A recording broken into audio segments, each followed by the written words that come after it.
সেটা হচ্ছে যে আইন চুরের বাপ, তার বাপদত্ত সম্পত্তি, তার পৈতৃক সম্পত্তি। তারা তার সম্পত্তিতে গাছ লাগাইছে, তারা গাছ কেন খাইতে হবে? যেই গাছগুলো কাটি খাচ্ছে ওরা, সেই গাছগুলো থানায় নিয়ে যেয়ে ওরা থানাতে ওরা হস্তান্তর করে সব খাই ফেলে 1,50,000 টাকা জায়গা দিচ্ছে। সেই গাছগুলো ওরা খাই শেষ করছিল। তারপর এটা নিয়ে শত্রু, তারপরে এটা নিয়ে শত্রু হওয়ার পর কেস মামলা হইলো। মামলা হওয়ার পরে মারামারি হইলো। মারামারি করলো ওই যে একরামুল, তারপরে যে আলী, জমিল, জমিলে গোটা পরিবার আর এদেরকে মারলো। এদের উপর বিচার, এদের উপর মামলা করে।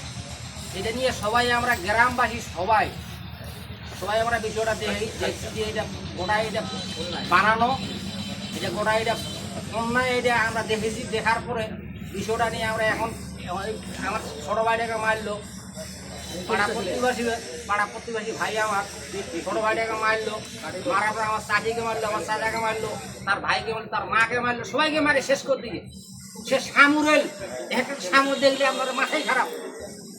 বাসা দিয়ে সামুরেল, কারোয়াতে সামুরেল, কারোয়াতে ওই পোষা রামদাও এলে নিয়ে মারছে। একটা ছোট ছেলেকে কুপিয়ে সামুরেলের চোট দিয়ে হাত কেটে দিল, সামান্য একটা ছোট ছেলেকে। এই ছেলেটার সুষ্ঠু বিচার চাই আমরা, গোটা গ্রামবাসী, গোটা এলাকাবাসী আমরা বিচার চাই, যাতে সুষ্ঠু বিচার হয়। এটা ওরা এখন কাটিয়ে পালিয়েছে সেটা আলাদা বিষয়, ওরা গেল কোথায়? আমিলকে 200 শয়তানলার মতো কেন পালাইলো? ওরা রাতের মধ্যে কেন পালিয়ে চলে গেল? পালাইলো কেন ওরা? এটা নিয়ে আমরা সুষ্ঠু বিচার চাই। এলাকাবাসী গোটা এলাকাবাসী আমরা বিচার চাই। এটা এক গ্রাম মিলি হচ্ছে এটা। আর কেউ এখন আছেন? ওরা ইটা বালু আনে, আনিসুর আমাকে বললো যে ভাই ওরা তো ইটা বালু আনলো আমার জায়গা, আমরা তো জায়গা পাবো, আমার জমির কাগজ আছে, আমাকে একটু বলিও যে জমিটা যাতে নাপ জপ করি ওরা বাড়িতে। আমি তখন আব্দুল আলিমকে বললাম যে তুই তো বাড়ি দেবো, তো জায়গাটা আগে মাপি, তোর জায়গা তুই বাড়ি দিই, আমার জায়গা আমার ছাড়ি দিই, ওই তো আমার মাপা আছে। এবার হামলা করলে ধর ফেলাই দিব। হ্যাঁ, এই প্রকাশে বাজারে বলছিল ওই কাকড়া, আরো লোক আছে। তারপরে তো আমি আনসুরকে বললাম যে এইভাবে ওরা কয়েছে, বলছে ঠিক আছে। তখন তো বিচার দিল চেয়ারম্যানকে, চেয়ারম্যান আসি, চেয়ারম্যান মেম্বার পাড়ার এলাকার গণ্যমান্য ব্যক্তিরা আসি বিচার করে দিল, সেটাও মানল না। সময় দিল একটা, সময় পার হয়ে যাওয়ার পর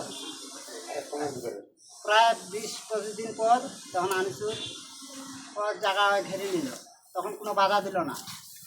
ঘিরে নেওয়ার পর এখন ওর জায়গা গাছ গাঁড়ছে, গাঁড়ার পর তখন এই রাতারাতি গাছ উঠে দিচ্ছে। পরের দিনে তো যাই দেখে যদি গাছ উঠে দিচ্ছে, দেখে না পোকা বাইতে হয়েছে। তখন ওরা মানে আমার রেডি বাড়ি ঢুকে আসলো, ওর বড়ো ভাই, ওর ভাবি, ওর ভাগিনারা আমার রেডি হয়ে আসি আশঙ্কাতে একলা পাই হামলা দিচ্ছে।